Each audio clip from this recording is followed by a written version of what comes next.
وقرن في بيوتكن ولا تبرجن تبرج الجاهلية الأولى وأقمنا الصلاة وآتينا الزكاة وأطعنا الله ورسوله আল্লাহ বলেন, হে মুসলমানের নারীরা, তোমরা তোমাদের বসবাসের ঘরে অবস্থান করো। সেকেলে যুগের অসভ্য আর বর্বরতা যুগের নারীদের মতো তোমরা রাস্তাঘাটে বের হয় না। তোমরা নামাজ পড়বা, তোমরা যাকাত আদায় করবা, আল্লাহ এবং তার রাসূলকে অনুসরণ করবা। আল্লাহ এবং তার রাসূলকে অনুসরণ করলে কি হয়? আরেক আয়াত আল্লাহ বলেন, وَمَن يُطِعِ اللَّهَ وَالرَّسُولَ فَأُولَئِكَ مَعَ الَّذِينَ أَنْعَمَ اللَّهُ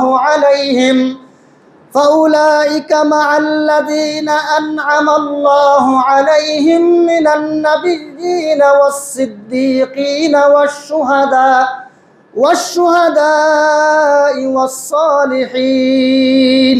আল্লাহ বলেন, দুনিয়ার জীবনে যারা আল্লাহ এবং তার রাসূলের অনুসরণ করবা, দুনিয়ার ইহুদি খ্রিস্টান বেঈমান কাফিরদের অনুসরণ না করে যারা দুনিয়ার জীবনে আল্লাহ এবং তার রাসূলের অনুসরণ করে, আল্লাহ বলেন তোমাদের কি পরিণতি হবে জানো? ফাউলাইকা মাআল্লাযিনা আন'আমাল্লাহু আলাইহিম মিনান নাবিয়্যিনা ওয়াস-সিদ্দিকিনা ওয়াশ-শুহাদাই ওয়াস-সালিহিন।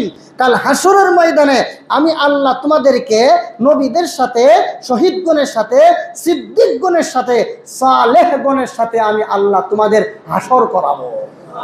দুনিয়ার জীবনে একটু পর্দা করতে গরম লাগে বা একটু খারাপ লাগে, এগুলো বাদ দিয়া আমি আমার আল্লাহ এবং তার রাসূলের অনুসরণ করব। অনুসরণ করার জন্য পর্দা করি। পর্দা কিন্তু এটা প্রথা নয়, পর্দা কিন্তু এটা দুনিয়ার কোনো সাধারণ প্রথা নয়। পর্দা হলো আল্লাহর পবিত্র বিধান। আমি আল্লাহর পবিত্র বিধান পালন করি। দুনিয়াতে কে কি বললো এটা আমার শোনার দরকার নাই, দেখার দরকার নাই। আমি আমার আল্লাহ এবং তার রাসূলকে খুশি করার জন্য পর্দা করি। আল্লাহ বলেন, ও বান্দি, তুই যে আমি আল্লাহর সন্তুষ্টি অর্জনের জন্য পর্দা করলি, আমি আল্লাহ ওয়াদা দিলাম তোমাদেরকে আমি আল্লাহ নবী, সিদ্দিক, শহীদ এবং সালেহগণের সাথে কাল হাসরের ময়দানে উঠাবো। এরপরে আরো আয়াত আল্লাহ বলেন, এই যে পর্দার বিধান, আল্লাহর প্রত্যেকটা বিধান হলো সত্য। দুনিয়াতে যা আছে সব মিথ্যা। আল্লাহর বিধান সত্য, কোরআন সত্য, আল্লাহর প্রত্যেকটা বিধান সত্য। আমার পক্ষ থেকে সত্য বিধান এসেছে তোমাদের নিকট। ইচ্ছা হইলে মানো, ইচ্ছা হইলে বর্জন করো। আল্লাহ পাক সূরা কাহফের 29 নম্বর আয়াতে বলেন, ওয়াকুলিল হাক্কু মির রাব্বিকুম ফামান শাআ ফালইউমিন ওয়া মান শাআ ফালইয়াকফুর। আল্লাহ বলেন, সত্য এসেছে তোমাদের রবের পক্ষ থেকে। ইচ্ছা হলে মানো, ইচ্ছা হলে অমান্য করো। তবে মনে রাখবা, ইন্না আ'তাদনা লিয-যালিমিনা নারা। যারা আমার বিধানকে লঙ্ঘন করে, এরা জালেম, এদের জন্য আমি আল্লাহ জাহান্নামের আগুনকে প্রস্তুত করে রেখে দিয়েছি। আহাতা বিহিম সুরাদিকুহা ওয়া ইয়াস্তাগীসু ইউগাসু বিমাইন কালমুহলি ইয়াশবিল বুজুহ। আল্লাহ বলেন, জাহান্নামের আগুন তাদেরকে বেষ্টন করে রাখবে। আর যখনই জাহান্নামে গিয়া তারা পানি চাইবে, আল্লাহ বলেন এদেরকে পানির পরিবর্তে তাদেরকে ফুটন্ত পুজ দেওয়া হবে। ইয়াশবিল বুজুহ, যে পুজের পেয়ালা চেহারার সামনে আনার সাথে সাথে তাদের চেহারাগুলো গলে যাবে। আল্লাহ বলেন, এই সমস্ত আপ্যায়ন তাদের জন্য রেখেছি যারা দুনিয়ার জীবনে আমার বিধানকে লঙ্ঘন করবে। এখন যদি কেউ হুজুর পর্দা করলে করুন, না করলে নাই, আপনাদের এত বলতে হবে না। তাহলে আপনাদের জন্য আরো ভয়ঙ্কর মেসেজ আল্লাহ কোরআনে দিয়েছেন। আল্লাহ আরেক আয়াতে বলেন, ওয়ামা কানা লিমুমিনিন ওয়ালা মুমিনাতিন ইযা কাদাল্লাহু ওয়া রাসূলুহু আমরান আইয়াকুনা লাহুমুল খিয়ারাতু মিন আমরিহিম ومن يعص الله ورسوله فقد ضل ضلالا مبينا। আল্লাহ বলেন, আমি আল্লাহর পক্ষ থেকে যখন কোনো বান্দার উপর কোনো বিধান আরোপিত হয়, বান্দার উপর যে মেসেজ, যে বার্তা আমার পক্ষ থেকে পৌঁছায় দেওয়া হয়েছে, যে বিধান দেওয়া হয়েছে, সেই বিধান লঙ্ঘন করার অধিকার আমি আল্লাহ কোনো বান্দাকে দেই নাই। দুনিয়ার কোনো বান্দা বান্দি যদি আমার কোনো বিধান লঙ্ঘন করে, আল্লাহ আয়াতের শেষাংশ বলেন, ওয়া মাইয়াসিল্লাহা ওয়া রাসূলাহু ফাকাদ দাল্লা দালালাম মুবিনা। যারা আল্লাহ এবং তার রাসূলের অমান্য হবে, যারা আল্লাহ এবং তার রাসূলের বিরোধিতা করবে, এরা সুস্পষ্ট গুমরাহির মধ্যে নিমজ্জিত। সুতরাং পর্দার বয়ান করলে যার গায়ে লাগে, পর্দার বয়ান করলে যে সমস্ত মানুষেরা খেপে যায়, তোমরা জগতের আর কেউ না, তোমরা নিঃসন্দেহে ইহুদি খ্রিস্টানের দালাল। বহুত নারী আছে আমাদের সমাজ, আমাদের দেশে অনেক নামাজি মুসলমান আমরা আছি, কিন্তু আমি নামাজ পড়ে ঠিকই, কিন্তু আমার অধীনস্থ যারা, তাদেরকে আমরা কোনো পর্দা করাই না।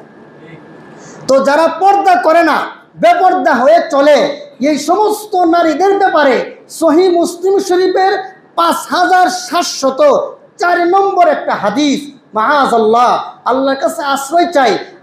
আল্লাহ রসুল বলেন, যারা যে সমস্ত নারীরা পথে ঘাটে যেখানে সেখানে উলঙ্গ হইয়া বেপর্দা হয়ে চলে, তাদের কি অবস্থা হবে জানো?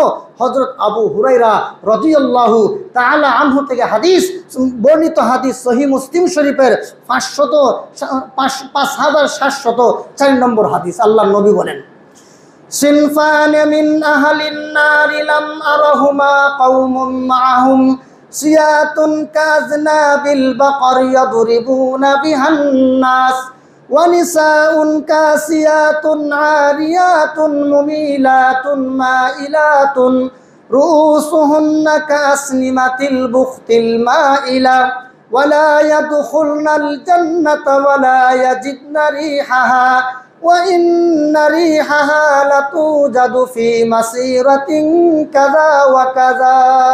আল্লাহ রসুল বলেন, হে আমার উম্মত মুসলমানেরা, শেষ জমানায় দুইটা দলের আবির্ভাব হবে। এই দুইটা দলকে আমি নবী এখনো দেখি নাই। এর মধ্যে একটা দল হলো, একদল সন্ত্রাসী শেষ জমানায় বের হবে। গরুর শরীরের সাথে যেমন লেজ লেগে থাকে, সর্বদাই গরুর সাথে যেমন গরুর লেজ লেগে থাকে, ঠিক তেমনিভাবে একদল সন্ত্রাসী, তাদের হাতে অস্ত্র থাকবে। এই অস্ত্র দিয়া জনজীবনকে বিপন্ন করে তুলবে, অস্থির করে তুলবে, দেশের আইন শৃঙ্খলার অবনতি ঘটাবে। একদল সন্ত্রাসী তারা হুমকি ধমকি দিবে, এই বলে যে আমার কাছে অস্ত্র আছে, এই অস্ত্র দিয়া তারা মানুষকে অকাতরে খুন করবে। এরা হলো 1 নম্বর। আর 2 নম্বর, ওই সমস্ত নারীরা ওয়া নিসাউন কাসিয়াতুন আরিয়াতুন, এমন নারীদের আবির্ভাব হবে, এরা কাপড় পরেও উলঙ্গ থাকবে। কাপড় পরেও উলঙ্গ থাকার ব্যাখ্যা হলো, এমন টাইট কাপড় পরিধান করবে তার শরীরের অঙ্গ প্রত্যঙ্গ অনুভব হবে। 2 নম্বর, এমন পাতলা কাপড় পরিধান করবে যেই কাপড় পরিধান করা সত্ত্বেও তাদের শরীরের অংশ দেখা যাবে। এই 2 ধরনের কাপড় যারা পরে, এরা রাস্তাঘাটে বের হয়ে পুরুষদেরকে তাদের প্রতি আকৃষ্ট করে। শেষ পর্যন্ত এরা নিজেরাও পুরুষের প্রতি আকৃষ্ট হয়ে যায় এবং চুলের খুপাগুলো এমন বড় করে বানায় যে উটের কুজের মতো দেখা যায়। রাসূল বলে, লা ইয়াদখুলনাল জান্নাতা, এই সমস্ত অসভ্য আর বড় বড় নারীরা জান্নাতে তো যাবেই না, বরং জান্নাতের ঘ্রাণও কোনোদিন তাদের নাক দিয়া ঢুকবে না। এই ধরনের নারী আসেনি? আছে। এজন্য এই সমস্ত অসভ্য আর বড় বড় নারী যেন আমাদের সমাজে না থাকে। আমার মেয়েটা যেন, আমার বউ যেন, আমার অধীনস্থ যারা আছে, এরা যেন অসভ্য আর বড় বড় না হয়ে যায়।